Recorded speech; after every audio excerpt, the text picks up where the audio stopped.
Can we start the session? Yes, ma'am, please, you can start. ನಮಸ್ಕಾರ, ಶುಭ ಸಂಜೆ ಪ್ರೀತಿಯ ವಿದ್ಯಾರ್ಥಿಗಳಿಗೆ, ಶಾಲಾ ಶಿಕ್ಷಕರಿಗೆ ಹಾಗೂ ಶಾಲಾ ಸಿಬ್ಬಂದಿ ವರ್ಗದವರಿಗೆ. ಇವತ್ತಿನ ವಿದ್ಯಾಶಕ್ತಿಯ ವಿಜ್ಞಾನದ ತರಗತಿಗೆ ನಿಮ್ಮೆಲ್ಲರಿಗೂ ಆತ್ಮೀಯವಾದಂತಹ ಸ್ವಾಗತ ಕೋರ್ತಾ ಇರೋದು ನಾನು ನಿಮ್ಮ ವಿಜ್ಞಾನದ ಶಿಕ್ಷಕಿ ಅಶ್ವಿತಾ ಮಲ್ನಾಡ್. ಪ್ರಿಯ ವಿದ್ಯಾರ್ಥಿಗಳೇ, ಹೇಗಿದ್ದೀರಾ? ಹೇಗಿತ್ತು ನಿಮ್ ದಿನ? ತುಂಬಾ ಕಲ್ತ್ಕೊಂಡ್ರಿ ಅಂತ ಭಾವಿಸ್ತೀನಿ ಅಲ್ವಾ? ಈಗ ತಾನೇ ಮ್ಯಾಥಮೆಟಿಕ್ಸ್ ಸೆಷನ್ ಆಯ್ತು. ಸೊ ಬಹಳ ಎಜುಕೇಟಿವ್ ಆಗಿರೋ ಇನ್ಫಾರ್ಮೇಶನ್ಸ್ ನೀವು ಪಡ್ಕೊಂತಾ ಹೋದ್ರಿ. Let us continue with information. ನಾವು ಒಂದಿಷ್ಟು ಜ್ಞಾನವನ್ನ ಪಡ್ಕೊಂತಾ ಹೋಗೋಣ. ಆದ್ರೆ ಎಂದಿನಂತೆ ಪ್ರತಿ ಕ್ಲಾಸ್ನಂತೆ ಇವತ್ತಿನ ಸೆಷನ್ ಸ್ಟಾರ್ಟ್ ಮಾಡಕ್ಕಿಂತ ಮುಂಚೆ ಒಂದು ಮೋಟಿವೇಶನಲ್ ಆಗಿರುವಂತಹ ವಿಷಯನ ತಿಳ್ಕೊಳ್ಳೋಣ. ನನ್ ಗೊತ್ತು ನೀವೆಲ್ಲರೂ ನಾನು ಹಿಂದೆ ಬರ್ತಿರೋ ಲೈಟ್ ನ ನೋಡ್ತಾ ಇದ್ದೀರಾ ಅಲ್ವಾ? ತುಂಬಾ ಒಂಥರ ಡಿಫ್ರೆಂಟ್ ಆಗಿ ಕಾಣಿಸ್ತಾ ಇದೆಯಲ್ಲ ಲೈಟ್. ಸೊ ಹೇಗ್ ಕಾಣಿಸುತ್ತೆ ನಿಮ್ಗೆ? ತುಂಬಾ ಕಾಣಿಸೋದ್ರ ಬಗ್ಗೆ, ನೋಡೋದ್ರ ಬಗ್ಗೆ, ವಿಷನ್ ಬಗ್ಗೆ ಮಾತಾಡ್ತಾ ಇದೀವಿ. ಸೊ ಇದನ್ನ ಸೈನ್ಸ್ ಕ್ಲಾಸ್ ಅಲ್ಲಿ ನಾವು ಯಾವ ಒಂದು ಟಾಪಿಕ್ ಬಗ್ಗೆ ಮಾತಾಡ್ತಿದೀವಿ ಅನ್ನೋ ಗೆಸ್ ಮಾಡ್ತೀರಾ? ಗೆಸ್ ಮಾಡ್ತಾ ಇರಿ. ಆದ್ರೆ ಅದಕ್ಕಿಂತ ಮುಂಚೆ ಒಂದು ಉತ್ತಮವಾಗಿರುವಂತಹ ಮೋಟಿವೇಶನಲ್ ಟಾಪಿಕ್ ಒಂದನ್ನ ನಾವು ನೋಡ್ತಾ ಬರೋಣ. Okay, let me share my screen. ನಿಮಗೆ ಎಲ್ಲಾರ್ಗು ನನ್ನ ಸ್ಕ್ರೀನ್ ಕಾಣಿಸುತ್ತಾ? ಕಾಣಿಸ್ತಾ ಇದೆಲ್ಲ ನನ್ನ ಸ್ಕ್ರೀನು? ಸೊ ನನ್ನ ಸ್ಕ್ರೀನ್ ಅಲ್ಲಿ ಏನ್ ಕಾಣಿಸ್ತಾ ಇದೆ ನಿಮ್ಗೆ? ಒಂದು ಬೀಗದ ಕೈ, ಅಕ್ಕಿ ಅಕ್ಕಿ ಕಾಣಿಸುತ್ತಲ್ವಾ? ಬೀಗದ ಕೈ ಕಾಣಿಸ್ತಾ ಇದೆ. ಸೊ ಈ ಬೀಗದ ಕೈ ನೋಡಿದಾಗ ನಿಮ್ಗೆ ಏನ್ ಅನ್ಸುತ್ತೆ? ನಾವ್ ಏನಕ್ಕೆ ಯೂಸ್ ಮಾಡ್ತೀವಿ ಬೀಗದ ಕೈನ? ಏನಕ್ಕೆ ಯೂಸ್ ಮಾಡ್ತೀವಿ? ಮನೆ ಬಾಗಿಲನ್ನ ತೆಗಿಲಿಕ್ಕೆ ಈ ಕೀಲಿ ಕೈ ಅಥವಾ ಬೀಗದ ಕೈಯನ್ನ ನಾವು ಯೂಸ್ ಮಾಡ್ತೀವಿ ಅಲ್ವಾ? To open the door we use this kind of a key. ಹೇಗೆ ಮನೆ ಬಾಗಿಲನ್ನ ತೆಗಿಲಿಕ್ಕೆ ಕೀಲಿ ಕೈ ಇದೆಯೋ, ಅವಶ್ಯಕತೆ ಇದೆಯೋ, ಅದೇ ರೀತಿ ನಮ್ಮ ಜೀವನದಲ್ಲಿ ನಾವು ಯಶಸ್ಸನ್ನ ಕಾಣ್ಲಿಕ್ಕೆ, in order to grow in our life, just as a key how it opens a locked door, education opens the door to knowledge, opportunity, confidence and success. ಆದ್ರಿಂದ ನಮ್ಮೆಲ್ಲರ ಹತ್ರ ಇರುವಂತಹ ಕೀಲಿಕೈ ಏನಿದು? ಶಿಕ್ಷಣ, ಎಜುಕೇಶನ್. ಶಿಕ್ಷಣವೇ ಯಶಸ್ಸಿನ ಕೀಲಿಕೈ. ಏನ್ ಮಕ್ಕಳೇ, ಜೋರಾಗಿ ಹೇಳಿಯಲ್ಲ?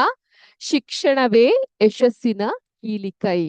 ಅಂದ್ರೆ ಜೀವನದಲ್ಲಿ ಯಶಸ್ಸು, ಜ್ಞಾನ, ಉತ್ತಮ ವ್ಯಕ್ತಿತ್ವ ಮತ್ತು ಉತ್ತಮ ಭವಿಷ್ಯವನ್ನ ನಾವು ಪಡ್ಕೊಳ್ಳಕ್ಕೆ ಶಿಕ್ಷಣವೇ ಮುಖ್ಯ ಸಾಧನೆ ಅನ್ನೋದನ್ನ ನಾವು ಮರಿಬಾರ್ದು. ಮನೆ ಬಾಗಿಲನ್ನ ತೆಗಿಲಿಕ್ಕೆ ಕೀಲಿಕೈ ಹೇಗ್ ಬೇಕೋ ಅದೇ ರೀತಿ ನಾವು ಲೈಫ್ ಅಲ್ಲಿ ಸಕ್ಸಸ್ಫುಲ್ ಆಗ್ಬೇಕಂದ್ರೆ ಶಿಕ್ಷಣ ಅಂದ್ರೆ ಕೇವಲ ಪುಸ್ತಕದ ಜ್ಞಾನ ಮಾತ್ರ ಅಲ್ಲ, ಅದು ನಮ್ಗೆ ಉತ್ತಮ ಆಲೋಚನಾ ಲಹರಿಯನ್ನ ನೀಡುತ್ತೆ. It gives us good thinking ಅಲ್ವಾ? ಶಿಸ್ತು, ಡಿಸಿಪ್ಲಿನ್ ಅನ್ನ ನೀಡುತ್ತೆ. ಆತ್ಮವಿಶ್ವಾಸ ಅಂದ್ರೆ ಕಾನ್ಫಿಡೆನ್ಸ್ ನ ಬಿಲ್ಡ್ ಮಾಡುತ್ತೆ. ಸಮಸ್ಯೆಗಳನ್ನ ಪರಿಹರಿಸುವಂತಹ ಶಕ್ತಿಯನ್ನ, ಸಾಮರ್ಥ್ಯವನ್ನ, ಉತ್ತಮ ಮೌಲ್ಯಗಳನ್ನ ನೀಡುತ್ತೆ. Am I audible? ಮಕ್ಳೆ ಕೇಳಿಸ್ತಾ ಇದ್ಯಾ ಮೇಡಮ್ ಮಾತಾಡ್ತಿರೋದು ನಿಮ್ಮೆಲ್ಲರಿಗೂ? ಓಕೆ. ಶಿಕ್ಷಣ ಏನೇನ್ ನೀಡ್ತಾ ಹೋಗುತ್ತೆ ನಮ್ಗೆ? ಏನೇನ್ ನೀಡ್ತಾ ಹೋಗುತ್ತೆ ಶಿಕ್ಷಣ ನಮ್ಗೆ? ಹೇಳಿ ನೋಡೋಣ. Very good. ಒಳ್ಳೆ ಆಲೋಚನೆಯನ್ನ ನಮ್ಗೆ ನೀಡ್ತಾ ಹೋಗುತ್ತೆ. It gives us good thought. ಶಿಸ್ತು, ಡಿಸಿಪ್ಲಿನ್ ಅನ್ನ ಕಲಿಸುತ್ತೆ. ಓಕೆ, ನೀವು ನಿಮ್ಮ ಶಿಕ್ಷಕರನ್ನ ಗಮನಿಸಿರಬಹುದು ಅಥವಾ ಯಾವ್ದೋ ಉನ್ನತ ಹುದ್ದೆಯಲ್ಲಿರೋರ್ನ ಗಮನಿಸಿರಬಹುದು. They look very discipline, right? So education also gives us discipline. It increases the confidence, ಆತ್ಮವಿಶ್ವಾಸವನ್ನ ಅದು ಹೆಚ್ಚಿಸುತ್ತೆ. ಮತ್ತೆ you all have a critical thinking session at the end of each session, irrespective of math, science or English. ಅಂದ್ರೆ ನಿಮ್ಗೆ ಜ್ಞಾನ ಅನ್ನೋದು ಏನ್ ಮಾಡುತ್ತೆ? ಆಲೋಚನಾ ಲಹರಿಯನ್ನ ವಿಸ್ತಾರಗೊಳಿಸ್ತಾ ಹೋಗುತ್ತೆ. ಪ್ರಾಬ್ಲಮ್ ಸಾಲ್ವಿಂಗ್ ಎಬಿಲಿಟಿ, ಸಮಸ್ಯೆಗಳನ್ನ ಪರಿಹರಿಸುವ ಸಾಮರ್ಥ್ಯವನ್ನ ಅದು ಹೆಚ್ಚಿಸುತ್ತೆ. ಅದೇ ರೀತಿ ಉತ್ತಮ ಮೌಲ್ಯಗಳನ್ನ, it increases the moral value. ಆದ್ರಿಂದ ಶಿಕ್ಷಣ ಪಡೆದಂತಹ ವ್ಯಕ್ತಿ ತನ್ನ ಜೀವನದಷ್ಟೇ ಅಲ್ಲ, ತನ್ನ ಕುಟುಂಬವನ್ನ ಕೂಡ ಆತ ತುಂಬಾ ಒಳ್ಳೆ ರೀತಿಲಿ ನೋಡ್ಕೊಳ್ಲಿಕ್ಕೆ ಸಾಧ್ಯ ಆಗತ್ತೆ. Okay, C, you can see a person who is well educated, he only doesn't take care of himself, he also take care of his family, their society and the nation. ಆದ್ರಿಂದ ಮಕ್ಕಳೇ, ನಾವ್ ಶಾಲೆಗೆ ಯಾಕೆ ಹೋಗ್ತೀವಿ? ಕೇವಲ ಪರೀಕ್ಷೆಯಲ್ಲಿ ಅಂಕಗಳನ್ನ ತೆಗಿಲಿಕ್ಕ? only to get marks in the exams? No. ಉತ್ತಮ ವ್ಯಕ್ತಿಗಳಾಗಲು, ಹೊಸ ವಿಷಯಗಳನ್ನ ಕಲಿಯಲು, ಸರಿಯಾದ ನಿರ್ಧಾರಗಳನ್ನ ತೆಗೆದುಕೊಳ್ಳಲು, ನಮ್ಮ ಕನಸು ಮಾಡ್ಕೊಳ್ಳಲು ನಾವು ಶಾಲೆಗೆ ಹೋಗ್ತೀವಿ. ಸೊ ನಿಮ್ಮೆಲ್ಲರಿಗೂ ಶಾಲೆಗೆ ಹೋಗಕ್ ಇಷ್ಟನಾ? Why do you all have to go to school? Because the education is the key of success. ತಿಳಿತಾ ಮಕ್ಳೇ? So this was our motivational quote for the day. Hope you all enjoyed it. Having said that, I remember in the last session, I had given you all a task. Ma'am is very expert in giving you all task, right? ಪ್ರತಿ session ಅಲ್ಲೂ ಒಂದೊಂದು task ಇರುತ್ತೆ. Last session ಅಲ್ಲಿ ನಾನು ನಿಮ್ಗೆ ಏನ್ task ಕೊಟ್ಟಿದ್ದೆ, ಏನ್ ಹೋಮ್ವರ್ಕ್ ಕೊಟ್ಟಿದ್ದೆ, what did we discuss about in the last class? Very good. We talked about metamorphosis, ರೂಪಾಂತರಗಳ ಬಗ್ಗೆ ಮಾತಾಡ್ತಾ ಇದ್ವಿ, ಕಪ್ಪೆ ಬಗ್ಗೆ ಮಾತಾಡ್ತಾ ಇದ್ವಿ. ನೆನ್ಪಿದ್ಯಾ? ಫ್ರಾಗ್ ಬಗ್ಗೆ ಡಿಸ್ಕಷನ್ ಮಾಡ್ತಿದ್ವಿ ಅಲ್ವಾ? ಈಗ ರೂಪಾಂತರಗೊಳ್ಳುವಂತಹ ಪ್ರಾಣಿಗಳಲ್ಲಿ ನಾವು ಕಪ್ಪೆ ಬಗ್ಗೆ ತಿಳ್ಕೊಂಡ್ವಿ. We also learn about butterfly, ಚಿಟ್ಟೆ ಬಗ್ಗೆ ಕಲ್ತ್ವಿ. ನಾನ್ ನಿಮ್ಗೆ ಕೇಳಿದ್ದೆ, ರೂಪಾಂತರಗೊಳ್ಳುವಂತಹ ಬೇರೆ ಪ್ರಾಣಿ ಯಾವ್ದು? ನಿಮ್ಗೆ ಗೊತ್ತಿದ್ರೆ ಉತ್ತರ ಕೊಡಬಹುದು ಅಂತ. Have you searched about it? ಏನಾದ್ರೂ ಒಂದ್ ಸ್ವಲ್ಪ ಅಸೈನ್ಮೆಂಟ್ ನೋಡ್ತಾ ನೀವ್ ಆ ಕಡೆಗೆ? Yes? No? Anyways you will only show us, no ma'am, why do we have to search? ಹೌದಾ? ಇಲ್ಲ, ನೀವು ಸರ್ಚ್ ಮಾಡಿದ್ದೀರಾ. Very good students. So let us see. Metamorphosis ಬಗ್ಗೆ ಒಂದು ಬ್ಯೂಟಿಫುಲ್ ಆಗಿರುವಂತಹ ಆಕ್ಟಿವಿಟಿನ ಕ್ರಿಯೇಟ್ ಮಾಡಿದ್ದೀನಿ. Will play it together. Okay, ಒಂದೆರಡು ಸಲ ನಾನು ಆಫ್ಲೈನ್ ಅಲ್ಲಿ ಆಟ ಆಡಿದ್ದೀನಿ. ಬಟ್ ನಿಮ್ಮಷ್ಟೆಲ್ಲ ಫಾಸ್ಟ್ ಆಗಿ ಆಟ ಆಡ್ಲಿಕ್ಕೆ, ನಿಮ್ಮಷ್ಟೆಲ್ಲ ಸ್ಮಾರ್ಟ್ ಆಗಿ ಥಿಂಕ್ ಮಾಡ್ಲಿಕ್ಕೆ ಬರಲ್ಲ. We only know the answer. Let us share and play the game. Okay, game ಆಡ್ಕೊಂತ ವಿಷಯನ ಕಲ್ತ್ಕೊಳ್ಳೋಣ. Is it fine for you all? ಆಟ ಆಡ್ತಾ ವಿಷಯನ ಕಲ್ತ್ಕೊಳ್ಳೋಣ. All of you are ready? Okay, let me share my screen. ಏನಿದು? ರೂಪಾಂತರಕ್ಕೆ ಒಳಗಾಗುವ ಇತರ ಪ್ರಾಣಿಗಳು. Other animals that undergo metamorphosis. Okay, let's play this game. Before me playing, let me recheck about this. ಯಾಕಂದ್ರೆ ಕೆಲವೊಂದ್ಸಲ ಶಫಲ್ ಆಗಿರುತ್ತೆ. Okay.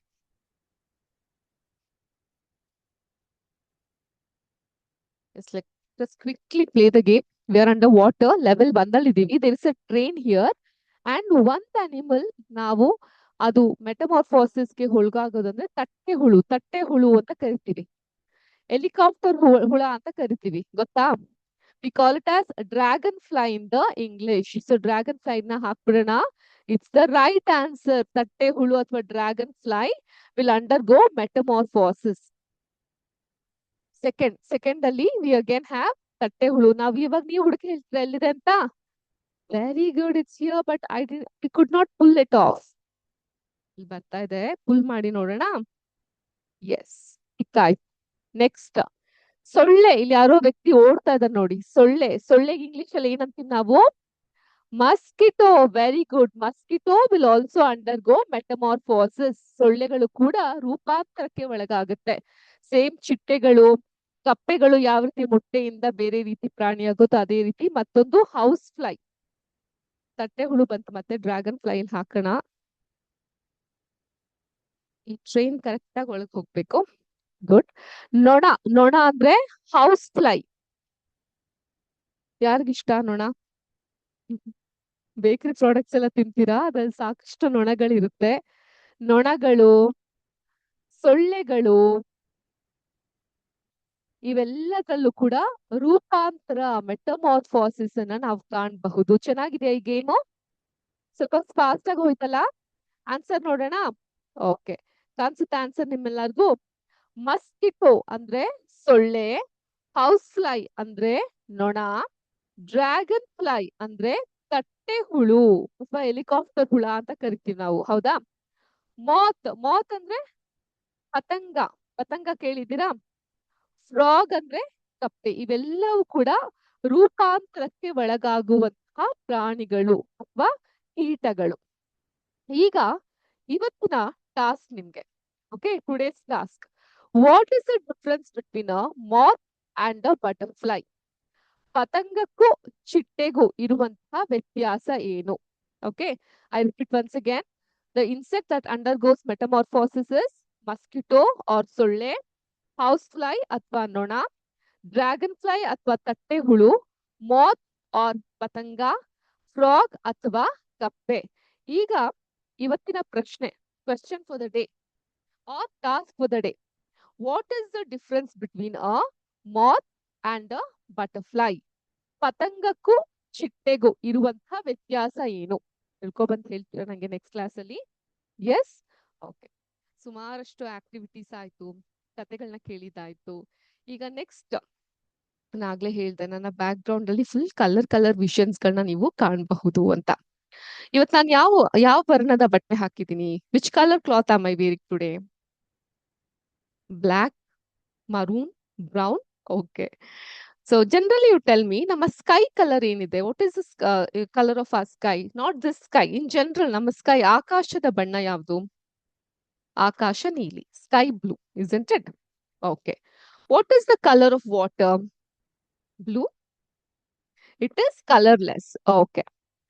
What is the color of crow? ಕಾಗೆಯ ಬಣ್ಣ ಯಾವುದು? ಕಪ್ಪು. Good.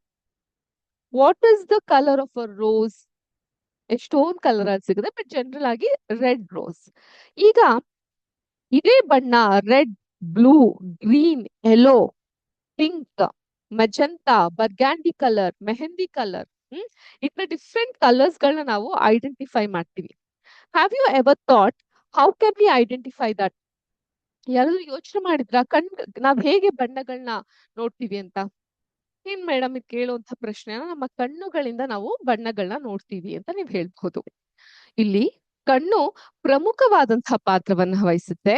ಕಣ್ಣಿನ ಜೊತೆಗೆ ನಮ್ಮ ಕಣ್ಣಿನ ಒಂದೊಂದು ಸೆನ್ಸರಿ ಆರ್ಗನ್ ಅಲ್ವಾ, ಅದು ನಮ್ಮ ಮೆದುಳಿಗೆ ಕನೆಕ್ಟ್ ಆಗಿರುತ್ತೆ. ಮೆದುಳಿಗೆ ಅದು ಸಿಗ್ನಲ್ ಅನ್ನ ನೀಡ್ತಾ ಹೋಗುತ್ತೆ. ಇವತ್ತಿನ ಕ್ಲಾಸ್ ನಲ್ಲಿ ನಾವು ಕಣ್ಣಿನ ಬಗ್ಗೆ ತಿಳ್ಕೊಂತಾ ಹೋಗೋಣ with the help of a simulation.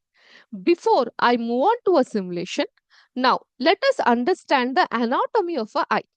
ಒಂದು ಕಣ್ಣು ಹೇಗಿದೆ, ಅದ್ರಲ್ಲಿರುವಂತಹ ವಿವಿಧ ಅಂಗಾಂಗಗಳೇನು ಅನ್ನೋದನ್ನ ನಾವು ಅರ್ಥ ಮಾಡ್ಕೊಂತ ಹೋಗೋಣ. ಓಕೆ, ನನ್ ಜೊತೆ ಎಲ್ಲರೂ ಕಲಿತೀರಾ? Let me share my screen.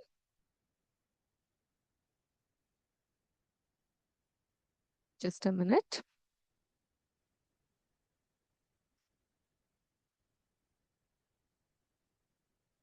ಕಾಣಿಸ್ತಾ ಇದೆಯಾ? ಏನಿದು? ಐ ಲೇಬಲ್ ಅನ್ನ ನೋಡೋಣ. ಇದೊಂದು ಆಟದ ರೀತಿಲಿ ನಾವ್ ನೋಡಬಹುದು. ನಮ್ಮ ಕಣ್ಣು ನಾವೇನ್ ಕಾಣ್ತೀವಿ ಅದು ಈ ರೀತಿಯಾಗಿರುತ್ತೆ. ಮಕ್ಕಳೇ, ನನ್ನ ಧ್ವನಿ ಕೇಳಿಸ್ತಾ ಇದೆಯಲ್ಲ? Can you all listen to me? In case of any difficulties please do let me know. Okay, ಈಗ ನಮ್ಮ ಕಣ್ಣು ಈ ರೀತಿಯಾಗಿರುತ್ತೆ. ಇದರಲ್ಲಿ ಹಲವಾರು ಒಳ ಅಂಗಾಂಗಗಳು ನಾವು ಕಾಣ್ತಾ ಹೋಗ್ಬಹುದು. ಈಗ ಈ ಕಣ್ಣಿನ ಅಂಗಾಂಗಗಳನ್ನ ನಾವು ಗಮನಿಸೋದಾದ್ರೆ ಅದು ಈ ರೀತಿಯಾಗಿ ಇರುತ್ತೆ. ಮೊದಲನೇದಾಗಿ ಇಲ್ಲಿರುವಂತಹ ಓಕೆ, ಆಚ್ ಕಡೆ ಕಾಣುವಂಥದ್ದು, ಇದನ್ನ ನಾವು ಕಾರ್ನಿಯಾ ಅಂತ ಕರಿತೀವಿ. ಎಲ್ಲಿದೆ ಕಾರ್ನಿಯಾ? ಇಲ್ಲಿದೆ.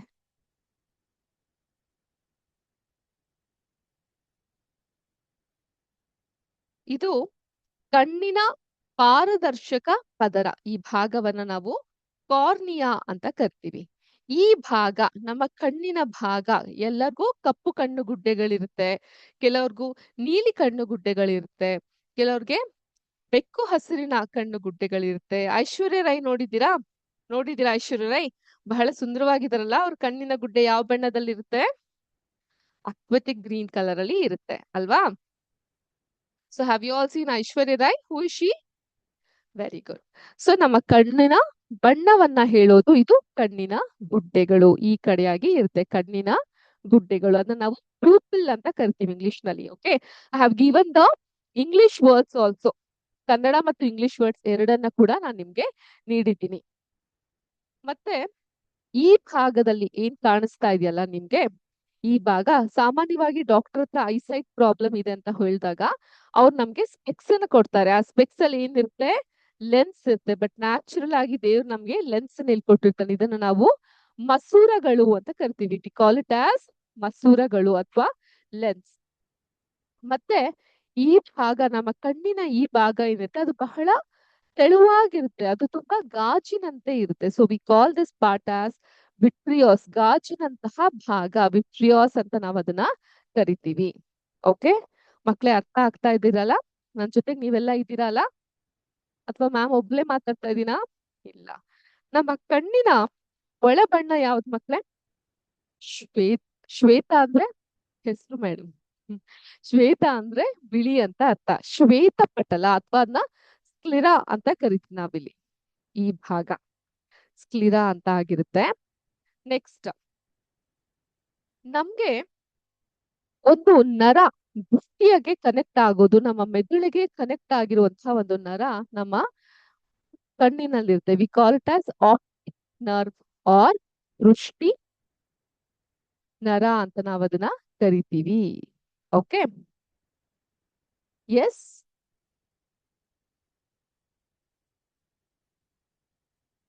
ಕ್ಲಿಯರ್ ಆಗಿದೆಯಲ್ಲ ಎಲ್ಲರಿಗೂ? ಕ್ಲಿಯರ್ ಇಲ್ಲಿರುತ್ತೆ. Next retina, very important. ನೀವು ರೆಟಿನಲ್ ಲಾಸ್ ಅಂತ ಕೇಳ್ತಾ ಇರ್ತೀರಾ, ದೃಷ್ಟಿ ದೋಷದಲ್ಲಿ ರೆಟಿನಾ ಅಂತ ಕೇಳ್ತಾ ಇರ್ತೀರಾ. ಆ ರೆಟಿನಾ ಅನ್ನೋದು ಈ ಭಾಗದಲ್ಲಿ ಇರುತ್ತೆ. ಓಕೆ, ಕಾಣಿಸ್ತಾ ಇದೆಯಲ್ಲ ಮಕ್ಳೇ ನಿಮ್ಮೆಲ್ಲರಿಗೂ? ಕೊನೆಯದಾಗಿ ನಮ್ಮ ಕಣ್ಣಿನಲ್ಲಿ ನಮ್ಗೆ ಕಾಣುವಂತಹ ರಕ್ತನಾಳಗಳು, blood vessels that we have in our eyes, ನರಗಳು ಕಾಣುತ್ತೆ. ಕೆಲವೊಂದ್ಸಲ ನಿದ್ದೆಗೆಟ್ಟಾಗ, ನಿದ್ದೆ ಸರಿ ಮಾಡಿಲ್ಲ ಅಂದ್ರೆ ಕೆಲವೊಂದು ನರಗಳು ಕಾಣುತ್ತಲ್ಲ, ಅದು ಇಲ್ಲಿರುತ್ತೆ, ಬ್ಲಡ್ ವೆಸಲ್ಸ್. ಓಕೆ, ಸೊ ನಾನು ಈ ರೀತಿ ಒಂದು ಡಯಾಗ್ರಾಮ್ ನ ಹಾಕಿದೀನಿ. Let us submit the answer here.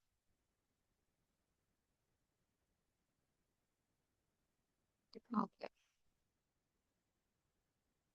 Answers ನ ನೀಟಾಗಿ ಅದು ತೋರಿಸುತ್ತೆ. ಇನ್ನೊಂದ್ಸಲ ನೋಡಿ, ಈ ಭಾಗ ಏನಿದೆ ಅದನ್ನ ನಾವು ರೆಟಿನಾ ಅಂತ ಕರಿತೀವಿ. ಇದು ರೆಟಿನಾ, ನಮ್ಮ ಕಣ್ಣಲ್ಲಿ ಇರುವಂತಹ ಈ ಮುಸುರದ ಭಾಗ ಏನಿದೆಲ್ಲ ಇದನ್ನ ರೆಟಿನಾ ಅಂತೀವಿ. ಇಲ್ಲಿ ನಮ್ಮ ದೃಷ್ಟಿ ನರ, ಮೆದುಳಿಗೆ ಕನೆಕ್ಟ್ ಆಗಿರೋ ದೃಷ್ಟಿ ನರ ಇಲ್ಲಿರುತ್ತೆ. ಈ ಭಾಗ ಏನಿದೆ ಇದು ಗಾಜಿನಂತಹ ಪೇಕ್ ರೀಜನ್ ಅಂತ ಕರಿತೀವಿ, ವಿಟ್ರಿಯಸ್ ಅಂತ ಕರಿತೀವಿ.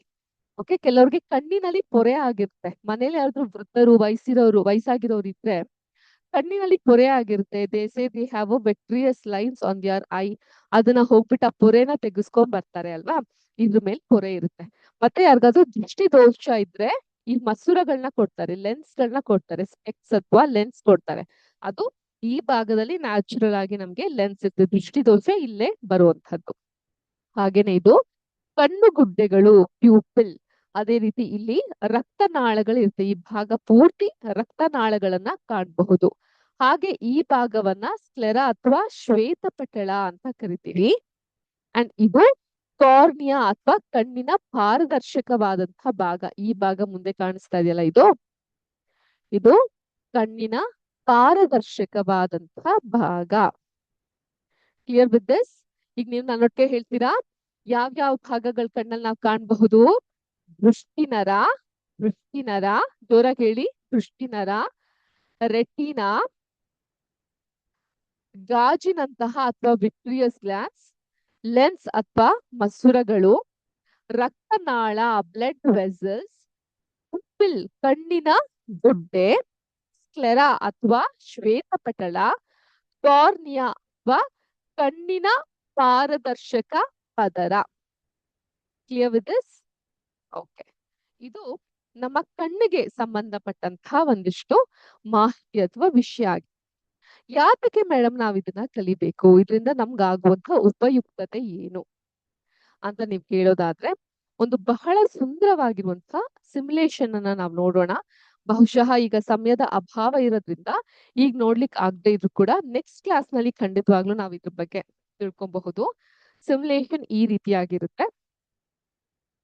ಈ ಸಿಮ್ಯುಲೇಷನ್ ಅಲ್ಲಿ ಈ ವ್ಯಕ್ತಿಯ ಈ ಭಾಗವನ್ನ ನೀವು ಗಮನಿಸಿದಾಗ ಅವನ ಕಣ್ಣು ಏನಿದೆ, ಆ ಸೆನ್ಸರಿ ಆರ್ಗನ್ ಅಂತ ಕರಿತೀನಿ, it is connected to the brain. You can see the nerve here. ಎಲ್ಲರಿಗೂ ನರಗಳು ಕಾಣಿಸ್ತಾ ಇದೆಯಲ್ಲ, ಮೆದುಳಿಗೆ ಕನೆಕ್ಟ್ ಆಗಿರೋದು ನರಗಳು ಕಾಣಿಸುತ್ತಲ್ವಾ ನಿಮ್ಮೆಲ್ಲರಿಗೂ? ಇದರಿಂದ ನಮ್ಗೆ ಏನ್ ಅರ್ಥ ಆಗುತ್ತೆ ಮಕ್ಕಳೇ? ಏನ್ ಅರ್ಥ ಆಗ್ತಾ ಹೋಗುತ್ತೆ ನಮ್ಗೆ ಈ ವಿಷಯದಿಂದ? ನಮ್ಮ ಕಣ್ಣುಗಳು ಬಣ್ಣಗಳನ್ನ ಹೇಗೆ ನೋಡುತ್ತೆ ಅನ್ನೋದನ್ನ ನಾವು ತಿಳ್ಕೊಂತಾ ಹೋಗೋಣ. ನಮ್ಮ ಕಣ್ಣುಗಳು ಬಣ್ಣಗಳನ್ನ ಹೇಗೆ ಗುರುತಿಸುತ್ತೆ, ನಮ್ಮ ಕಣ್ಣಿನ ಒಳಗಡೆ ಒಂದು ಅದ್ಭುತ ಪ್ರಪಂಚನೇ ಇದೆ. ಅದನ್ನ ನಾವು ನಿಮ್ಗೆ ತೋರಿಸಿದ್ವಿ. ಈಗ ನಮ್ಮ ಕಣ್ಣಿನ ಹಿಂಭಾಗದಲ್ಲಿ ರೆಟಿನಾ ಅಂತ ಒಂದು ಸಣ್ಣ ಒಂದು ಪರದೆ ಅಂತ ಇರೋದಿದೆ, ಅನ್ಸುತ್ತಾ? ಈ ರೆಟಿನಾ ಅನ್ನೋದೇನಿದೆ ನಮ್ಮ ಕಣ್ಣಿನ ಪರದೆ, ಅದು ಓಕೆ, ಹಿಂಭಾಗದಲ್ಲಿ ಅದು ಇರುತ್ತೆ. ಅದೊಂದು ಸಣ್ಣ ಪರದೆ ಇರುತ್ತೆ. ಇದು ನಮ್ಮ ಫೋನಿನ ಕ್ಯಾಮರಾ ಸೆನ್ಸರ್ ಹೇಗೆ ಕೆಲಸ ಮಾಡುತ್ತೋ ಆ ರೀತಿ ಕೆಲಸ ಮಾಡುತ್ತೆ. See if you all have a phone, you don't have a phone, but ನೋಡಿ ಇಲ್ಲಿ ಫೋನ್ ಕಾಣುತ್ತಾ ನಿಮ್ಗೆ ಎಲ್ಲರಿಗೂ? Okay, I am trying to show. ಈ ಫೋನಿನ ಸೆನ್ಸರ್ ಯಾವ ರೀತಿ ಕೆಲಸ ಮಾಡುತ್ತೋ, you can see the sensor. Yes, can you all see? 1 2 3 ಇದೆಯಲ್ಲ ಈ ಕಡೆ, ಇದು ಯಾವ ರೀತಿ ಕೆಲಸ ಮಾಡುತ್ತೋ ಆ ರೀತಿ ಈ ರೆಟಿನಾ ಅನ್ನೋದು ನಮ್ಮ ಕಣ್ಣಿಗೆ ಕೆಲಸ ಮಾಡ್ತಾರೆ. ನಮ್ಮ ಕಣ್ಣಲ್ಲೇ ಪಿಕ್ಚರ್ಸ್ ಗಳನ್ನ ಕ್ಯಾಪ್ಚರ್ ಮಾಡ್ಕೊಳ್ಲಿಕ್ಕೆ ಅದು ಸಹಾಯ ಮಾಡುತ್ತೆ. ಯಾವುದು? ಈ ರೆಟಿನಾ ಅಂತ ಹೇಳುವಂಥದ್ದು, the retina part, what you can see here. ನಾವ್ ಯಾವ್ದನ್ನೇ ನೋಡಿದ್ರು, ಯಾವ್ದೇ ಒಂದು ಚಿತ್ರವನ್ನ ನೋಡಿದ್ರು ಅದು ಮೊದಲು ಬೀಳೋದು ರೆಟಿನಾ ಮೇಲೆ. ಈ ರೆಟಿನಾ ಮೇಲೆ ಬೆಳಕು ಬಿದ್ದಾಗ, when the light is fall on retina, ಅದು ಬಣ್ಣಗಳನ್ನ ಪತ್ತೆ ಹಚ್ಚಲಿಕ್ಕೆ 2 ತರದ ಪುಟ್ಟ ಪುಟ್ಟ ಸೈನಿಕರನ್ನ ಇಟ್ಕೊಂಡಿರುತ್ತೆ. This retina will have 2 types of soldier with it. ಅದನ್ನ ನಾವು ಕೋಶಗಳು ಅಂತ ಕರಿತೀವಿ. We call it as rod cells, ದಂಡಕೋಶಗಳು, ಅಂಡ್ ಕೋನ್ ಸೆಲ್ಸ್, ಶಂಕು ಕೋಶಗಳು. Okay, in our next session we will learn more about this rod cells and cone cells. ದಂಡಕೋಶಗಳು ಮತ್ತೆ ಶಂಕು ಕೋಶಗಳ ಬಗ್ಗೆ ನಾವು ಹೆಚ್ಚಾಗಿ ತಿಳಿಯೋಣ. ಸೊ ಈಗ ಲೈಟ್ ಆಫ್ ಮಾಡಿದ್ರೆ, okay, let me turn off the light here. Can you all see me? No, you can't. There is a darkness, isn't it? When I turn on the light, you all can have a better view upon this. ಇದಕ್ಕೆಲ್ಲ ಕಾರಣಕರ್ತ ಯಾರು? Retina ಅನ್ನುವಂಥ lens. Okay, ಆ retina ಬಗ್ಗೆ ನಮ್ಮ next class ನಲ್ಲಿ ನಮ್ಮ ಕಣ್ಗಳು ಹೇಗೆ ಬಣ್ಣಗಳನ್ನ ಗ್ರಹಿಸುತ್ತೆ, how can our eyes capture different varied colours ಅನ್ನೋದನ್ನ ನಾವು ಅರ್ಥ ಮಾಡ್ಕೊಳ್ತಾ ಹೋಗೋಣ ಅಂತ ಹೇಳ್ತಾ ಇವತ್ತಿನ ಸೈನ್ಸ್ ಸೆಷನ್ ನ ನಾವು ಇಲ್ಲಿಗೆ ಸ್ಟಾಪ್ ಮಾಡೋಣ. ಆದ್ರೆ I have brought a very, very interesting critical thinking question to you. Let us see and address those questions. ಆ ಕ್ವೆಶನ್ಸ್ ನ ಆನ್ಸರ್ ಮಾಡ್ತಾ ಹೋಗೋಣ, ಕ್ರಿಟಿಕಲ್ ಥಿಂಕಿಂಗ್ ಕ್ವೆಶನ್ಸ್ ನ. ಓಕೆ, ನಾವೀಗ ಸಮಯನ ಜಾಸ್ತಿ ವೇಸ್ಟ್ ಮಾಡದೆ ನೋಡೋಣ. ಮೊದಲನೇ ಪ್ರಶ್ನೆ ನಿಮ್ಮ ಲಾಸ್ಟ್ ಕ್ಲಾಸ್ಗೆ ಸಂಬಂಧಿತವಾದದ್ದು, ಕ್ರಿಟಿಕಲ್ ಥಿಂಕಿಂಗ್ ಕ್ವೆಶನ್ ಆನ್ ಮೆಟಮಾರ್ಫಾಸಿಸ್, ರೂಪಾಂತರಕ್ಕೆ ಸಂಬಂಧಪಟ್ಟಂತ ಪ್ರಶ್ನೆ. ಪ್ರಶ್ನೆ ಹೀಗಿದೆ: ಕಪ್ಪೆಯಲ್ಲಿ ರೂಪಾಂತರವೇ ಆಗದಿದ್ದರೆ ಪ್ರಕೃತಿಯಲ್ಲಿ ಯಾವ ಸಮಸ್ಯೆಗಳು ಉಂಟಾಗಬಹುದು ಅಂತ ನೀವು ಯೋಚಿಸ್ತೀರಾ? ಈ ಕಪ್ಪೆಗಳಲ್ಲಿ ರೂಪಾಂತರ, ಮೆಟಮಾರ್ಫಾಸಿಸ್ itself is not happening in frog, then what kind of situation will happen in the nature? ಯಾವ ತರ ಸಿಚುವೇಶನ್ ಆಗುತ್ತೆ? I'll set a timer. I'll give you 1 minute time to you all. Please think. If the metamorphosis process is not going to happen, ಈ ಪ್ರಕೃತಿಯಲ್ಲಿ ಯಾವ ರೀತಿಯಾದಂತಹ ಬದಲಾವಣೆ ಆಗದೆ, ರೂಪಾಂತರ ಆಗದೆ ಇದ್ರೆ, your time starts now.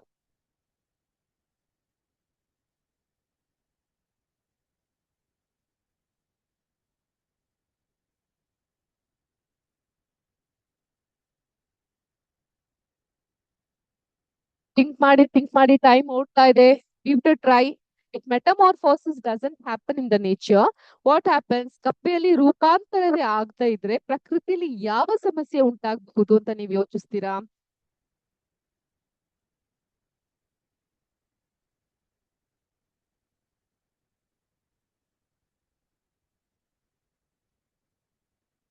Time run ಆಗ್ತಾ ಇದೆ. ಕ್ವಿಕ್ ಆಗಿ ಆನ್ಸರ್ ನೋಡೋಣ ನಾವು. Shall we see the answer?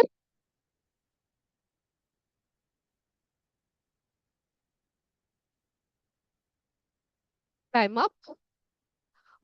Chain ರೂಪಾಂತರನೇ ಇಲ್ಲದೆ ಇದ್ರೆ ಕಪ್ಪೆಯ ಜೀವನ ಪೂರ್ಣ ಆಗೋದಿಲ್ಲ. ಇದರಿಂದ ಕಪ್ಪೆಗಳ ಸಂಖ್ಯೆ ಕಡಿಮೆಯಾಗಿ ಪ್ರಕೃತಿಯ ಸಮತೋಲನಕ್ಕೆ ಹಾನಿ ಆಗಬಹುದು. ನೀವು ಈ ಒಂದು ಚಿತ್ರವನ್ನ ನೋಡಿದಾಗ ಒಂದು ಗ್ರಾಸ್ ಹೋಪರ್ ಏನ್ ಮಾಡುತ್ತೆ?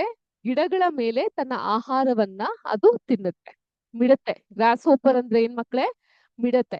ಈ ಗಿಡಗಳನ್ನ ಈ ಮಿಡತೆಗಳು ತಿನ್ನುತ್ತೆ. ಈ ಮಿಡತೆಗಳನ್ನ ಕಪ್ಪೆ ತಿನ್ನುತ್ತೆ. ಕಪ್ಪೆನ ಹಾವು ತಿನ್ನುತ್ತೆ. ಹಾವನ್ನ ಹದ್ದು ತಿನ್ನುತ್ತೆ. ಹದ್ದು ಅಕಸ್ಮಾತ್ ಸತ್ತಾಗ ಅದು ಡಿಕಂಪೋಸ್ ಆಗಿ ಕೊನೆಗೆ ಏನಾಗುತ್ತೆ? ಫಂಗೈ ಆಗಿ ಈ ರೀತಿ ಆಗುತ್ತೆ. ಅದರಿಂದ ಮತ್ತೆ ಗಿಡಗಳು ಉಂಟಾಗುತ್ತೆ. ಈ ರೀತಿಯಾದಂತಹ ಒಂದು ಫುಡ್ ಚೈನ್ ಅನ್ನೋದು ಆಗುತ್ತೆ. ಅಕಸ್ಮಾತ್ ಇಲ್ಲಿ ನಾವು ಕಪ್ಪೆನೇ ತೆಗೆದು ಹಾಕ್ಬಿಟ್ರೆ, if it doesn't have frog over here, ಈ ಕಪ್ಪೆ ಭಾಗವನ್ನ ನಾವು ತೆಗೆದು ಹಾಕ್ಬಿಟ್ರೆ, ಇದು ಸಂಪೂರ್ಣವಾಗಿ ನಶಿಸಿ ಹೋಗ್ಬಿಟ್ರೆ ಆಗೇನಾಗುತ್ತೆ? ಈ ಹುಳುಗಳ ಸಂಖ್ಯೆ ಹೆಚ್ಚಾಗುತ್ತೆ. ಹಾವುಗಳು ತಿನ್ನಕ್ಕೇನು ಸಿಗೋದಿಲ್ಲ. ಹಾವುಗಳಿಲ್ಲ ಅಂದ್ರೆ ಹದ್ದಕ್ ತೊಂದರೆ ಆಗುತ್ತೆ. ಹದ್ದಿಲ್ಲ ಅಂತ ಹೇಳಿದ್ರೆ ಭೂಮಿ ಮೇಲೆ ಮತ್ತೆ ಫಂಗೈ ಇನ್ಫಾರ್ಮೇಶನ್ ಡಿಕಂಪೋಸಿಷನ್ ಅನ್ನೋದು ಆಗೋದಿಲ್ಲ. ಹಾಗಾಗಿ ಈ ಭೂಮಿಯಲ್ಲಿ ಪ್ರತಿಯೊಂದು ಜೀವಿ, ಕ್ರಿಮಿ, ಕೀಟಗಳು ಕೂಡ ಬಹಳ ಬಹಳ ಮುಖ್ಯ ಆಗ್ತಾ ಹೋಗುತ್ತೆ. Okay, clear with this? ಎಲ್ಲರಿಗೂ ಅರ್ಥ ಆಯ್ತಾ?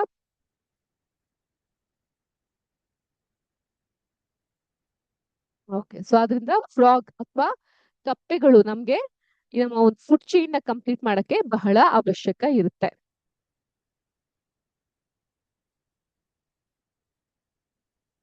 Okay, now we have another critical thinking question. This is also a very interesting one. ಬಹಳ ಆಸಕ್ತಿದಾಯಕವಾದಂತಹ ಕ್ವೆಶ್ಚನ್ಸ್ ಇದೆ. Let me show it to you. ಈ ಕ್ವೆಶ್ಚನ್ಸ್ ಹೇಗೆ ನೋಡಿ, ಸ್ಕೂಲ್ಗೆ ಮಕ್ಕಳುಗಳು ಹೋಗ್ತಾ ಇದ್ದಾರೆ. ಸಾಮಾನ್ಯ ಎಲ್ಲರೂ ಸ್ಕೂಲ್ಗೆ ನೀವು ಬ್ಯಾಗ್ ಗಳನ್ನ ಹಾಕೊಂಡು ಹೋಗ್ತೀರಾ. ಪ್ರಶ್ನೆ ಹೀಗಿದೆ, ಒಂದೇ ತೂಕದ ಶಾಲಾ ಚೀಲ ಅಂದ್ರೆ ಬ್ಯಾಗ್, ಸ್ಕೂಲ್ ಬ್ಯಾಗ್ ಇಬ್ಬರು ವಿದ್ಯಾರ್ಥಿಗಳು ಹೊತ್ತಿದ್ದಾರೆ. ಓಕೆ, ಒಂದೇ ತೂಕದ ಶಾಲಾ ಬ್ಯಾಗ್ ಅನ್ನ ಇಬ್ರು ವಿದ್ಯಾರ್ಥಿಗಳು ಹಾಕಿದ್ದಾರೆ. ವಿದ್ಯಾರ್ಥಿ ಎ ನೋಡಿ ಹೇಗ್ ಪಾಪ ಕಷ್ಟ ಪಡ್ತಾ ಇದ್ದಾನೆ, ಒಂದೇ ಸೈಡ್ ನ ಬ್ಯಾಗ್ ಹಾಕೊಂಡಿದ್ದಾನೆ. ಚೀಲವನ್ನ ಒಂದು ಭುಜದ ಮೇಲೆ ಹೊತ್ತಿದ್ದಾನೆ. ಸೊ ಏನಾಗಿದೆ, ಅವನು ಒಂದೇ ಒಂದು ಭುಜದ ಮೇಲೆ ತನ್ನ ಬ್ಯಾಗ್ ಅನ್ನ ಹಾಕೊಂಡಿದ್ದಾನೆ. ಸೊ ಅದರಿಂದ ಅವನಿಗೆ ಕಷ್ಟ ಆಗ್ತಾ ಇದೆ. ವಿದ್ಯಾರ್ಥಿ ಬಿ ಎರಡೂ ಕಡೆನೂ ಕೂಡ ಬ್ಯಾಗ್ ಹಾಕೊಂಡಿದ್ದಾರೆ. ಎರಡೂ ಕಡೆನೂ ಕೂಡ ಇವರು ಬ್ಯಾಗ್ ಹಾಕಿದ್ದಾರೆ. ಎರಡೂ ಭುಜಗಳ ಪಟ್ಟಿಗಳನ್ನ ಬಳಸಿ ಹೊತ್ತಿದ್ದಾನೆ. ಹಿಂದೆ ಏನಾಗ್ಬಿಟ್ಟಿತ್ತು, ಈ ವಿದ್ಯಾರ್ಥಿ ಏನ್ ಮಾಡ್ಬಿಟ್ಟಿದ್ದ, ಚೀಲವನ್ನ ಒಂದು ಭುಜದ ಮೇಲೆ ಹಾಕ್ಬಿಟ್ಟಿದೆ. ಎಷ್ಟೋ ಜನಕ್ಕೆ ಅಭ್ಯಾಸ ಇರುತ್ತೆ, on one shoulder you put the bag, right? How many of you are like that? ಇಲ್ಲಿ ವಿದ್ಯಾರ್ಥಿ ಬಿ ಎರಡೂ ಕಡೆನೂ ಕೂಡ ಆ ಪಟ್ಟಿಗಳನ್ನ ಬಳಸಿ ಹೊತ್ತಿದ್ದಾನೆ. ಓಕೆ, ಈಗ question, the actual question starts now. ಯಾರಿಗೆ ಬೆನ್ನು ನೋವು ಕಡಿಮೆ ಆಗುವ ಸಾಧ್ಯತೆ ಇದೆ? ಭಾರ ಅಂತೂ ಇರುತ್ತೆ, ಇಬ್ರಿಗೂ ಬೆನ್ನು ನೋವು ಬರುತ್ತೆ, ಬಟ್ ಕಡಿಮೆ ಯಾರಿಗೆ ಬರುತ್ತೆ? ವೈಜ್ಞಾನಿಕ ಕಾರಣದೊಂದಿಗೆ ವಿವರಿಸಿ. Think scientifically and answer. Okay, ಇಬ್ರು ವಿದ್ಯಾರ್ಥಿಗಳಿದ್ದಾರೆ. ಒಬ್ರು ಶಾಲೆ ಬ್ಯಾಗ್ ಅನ್ನ ಒಂದ್ ಶೋಲ್ಡರ್ ಹಾಕೊಂತಾರೆ, ಇನ್ನೊಬ್ರು ಶಾಲಾ ಬ್ಯಾಗ್ ಅನ್ನ ಎರಡು ಶೋಲ್ಡರ್ ಹಾಕೊಂತಾರೆ. ಯಾರಿಗೆ ಕಮ್ಮಿ ಬೆನ್ನು ನೋವು ಬರುತ್ತೆ? ಯೋಚನೆ ಮಾಡಿ. I'll give you 30 seconds time. Please think and answer. ಯಾರಿಗೆ ಬೆನ್ನು ನೋವು ಕಡಿಮೆ ಆಗುವಂತಹ ಸಾಧ್ಯತೆ ಇದೆ? This is critical thinking. You have to use your brain. ನೀವು ನಿಮ್ಮ ಮೆದುಳಿಗೆ ಕೆಲಸವನ್ನ ಕೊಡ್ಬೇಕಾಗತ್ತೆ. ಕ್ರಿಟಿಕಲ್ ಥಿಂಕಿಂಗ್ ನಲ್ಲಿ ಆಲೋಚನೆಯನ್ನ ಮಾಡ್ಬೇಕಾಗತ್ತೆ. ಯೋಚನೆ ಮಾಡಿ, ವಿಜುವಲೈಸ್ ಮಾಡ್ಕೊಳ್ಳಿ. ಒಂದು ಹುಡುಗ ಬ್ಯಾಗ್ ಅನ್ನ ಒಂದೇ ಶೋಲ್ಡರ್ ಹಾಕಿದಾನೆ, ಇನ್ನೊಬ್ಬ ಹುಡುಗ ಎರಡೂ ಶೋಲ್ಡರ್ಗೆ ಹಾಕಿದಾನೆ. ಏನ್ ವ್ಯತ್ಯಾಸ? ಏನುಂಟಾಗುತ್ತೆ ವ್ಯತ್ಯಾಸ? Times up. Let us C. ವಿದ್ಯಾರ್ಥಿ ಬಿ ಗೆ ಬೆನ್ನು ನೋವು ಕಡಿಮೆ ಆಗುವಂತಹ ಸಾಧ್ಯತೆ ಇರುತ್ತೆ. ಯಾಕಂದ್ರೆ ಆತ ಎರಡೂ ಕಡೆಗೂ ಕೂಡ ಪಟ್ಟಿಯನ್ನ ತರಿಸಿದ್ದಾನೆ. ಯಾಕೆ ಬೆನ್ನು ನೋವು ಕಮ್ಮಿ ಆಗುತ್ತೆ ಅಂದ್ರೆ, ಎರಡೂ ಭುಜಗಳ ಪಟ್ಟಿಗಳನ್ನ ಬಳಸಿದಾಗ ಚೀಲದ ತೂಕ ಎರಡೂ ಭುಜಗಳಿಗೆ ಸಮವಾಗಿ ಹಂಚಿಕೊಳ್ಳುತ್ತೆ. ಇದರಿಂದ ಬೆನ್ನು ಮತ್ತು ಭುಜಗಳ ಮೇಲೆ ಒತ್ತಡ ಕಡಿಮೆಯಾಗುತ್ತೆ ಹಾಗೂ ದೇಹದ ಸರಿಯಾದ ಭಂಗಿ ಅಂದ್ರೆ ಪಾಸ್ಚರ್ ಕಾಪಾಡಲು ಸಹಾಯ ಆಗುತ್ತೆ. Okay, when the bag is put on both the shoulders, ಆ ಒಂದು ಟೋಟಲ್ ಭಾರ ಏನಿರುತ್ತೆ ಅದು ಕಡಿಮೆ ಆಗುತ್ತೆ, ಎರಡು ಕಡೆ ಹಂಚಿಕೆ ಆಗುತ್ತೆ. ಸೊ ಅದು ಆ ಒಂದು ಪ್ರೆಷರ್ ಪಾಯಿಂಟ್ ಏನಿದೆ ಅದು ಕಮ್ಮಿ ಆಗುತ್ತೆ and posture can be corrected. ಒಂದು ಭುಜದ ಮೇಲೆ ಮಾತ್ರ ಚೀಲವನ್ನ ಹೊತ್ತರೆ ದೇಹದ ಒಂದು ಭಾಗದ ಮೇಲೆ ಹೆಚ್ಚು ಒತ್ತಡ ಉಂಟಾಗಿ ಕಾಲಕ್ರಮೇಣ ಬೆನ್ನು ನೋವು, ಭುಜ ನೋವು ಮತ್ತು ತಪ್ಪಾದ ದೇಹದ ಭಂಗಿ ಉಂಟಾಗುತ್ತೆ. If you put bag on one shoulder, ಆಗೇನಾಗುತ್ತೆ, all the force pressure will happen on one side, which causes back pain, shoulder pain and the wrong body posture. ಬೆನ್ನು ನೋವು, ಭುಜ ನೋವು ಮತ್ತು ಆದ ದೇಹದ ಭಂಗಿ ಉಂಟಾಗಬಹುದು. ಆದ್ರಿಂದ ಮಕ್ಕಳೇ, ಸರಿಯಾದಂತಹ ಕ್ರಮ ಯಾವುದು? ಈ ರೀತಿಯಾಗಿರುತ್ತೆ. ಎರಡೂ ಕಡೆನೂ ಕೂಡ ನೀವು ಬ್ಯಾಗ್ ಅನ್ನ ಧರಿಸಬೇಕಾಗುತ್ತೆ. ಶಾಲಾ ಚೀಲವನ್ನ ಎರಡೂ ಭುಜಗಳ ಮೇಲೆ ಪಟ್ಟಿಗಳನ್ನ ಬಳಸಿ ಹೊರುವುದು ಆರೋಗ್ಯಕರ ಮತ್ತು ಸುರಕ್ಷಿತ. ಈ ರೀತಿಯಾಗಿ ನೀವು ಪಟ್ಟಿಯನ್ನ ತರಿಸಬೇಕಾಗುತ್ತೆ in order to avoid the pressure. Hope you all understood and liked today's session and critical thinking question. In our next session, let us meet with color vision. ಕಣ್ಣಿನ ಬಗ್ಗೆ ಹೆಚ್ಚು ಮಾಹಿತಿಯನ್ನ ತಿಳ್ಕೊಳ್ಳೋಣ. ಕಣ್ಣುಗಳು ಹೇಗೆ ಬಣ್ಣಗಳನ್ನ, ವರ್ಣಗಳನ್ನ ಗ್ರಹಿಸುತ್ತೆ ಅಂತ ಆಲೋಚಿಸೋಣ ಅಂತ ಹೇಳ್ತಾ ಇಲ್ಲಿಗೆ ಇವತ್ತಿನ ವಿಜ್ಞಾನದ ಸೆಷನ್ ಮುಗಿಸ್ತಾ ಇದೀನಿ. Please remember the homework. ಪತಂಗಕ್ಕೂ ಚಿಟ್ಟೆಗೂ ಇರುವ ವ್ಯತ್ಯಾಸ ಏನು? What is the difference between a moth and butterfly? Let us answer in our next session ಅಂತ ಹೇಳ್ತಾ ಇಲ್ಲಿಗೆ ಇವತ್ತಿನ ವಿಜ್ಞಾನದ ಸೆಷನ್ ಮುಗಿಸ್ತಾ ಇದ್ದೀನಿ. ಎಲ್ಲಾರ್ಗೂ ಶುಭ ದಿನ. ಜೈ ಹಿಂದ್, ಜೈ ಕರ್ನಾಟಕ ಮಾತೆ, ಜೈ ವಿದ್ಯಾಶಕ್ತಿ. ನಮಸ್ಕಾರ.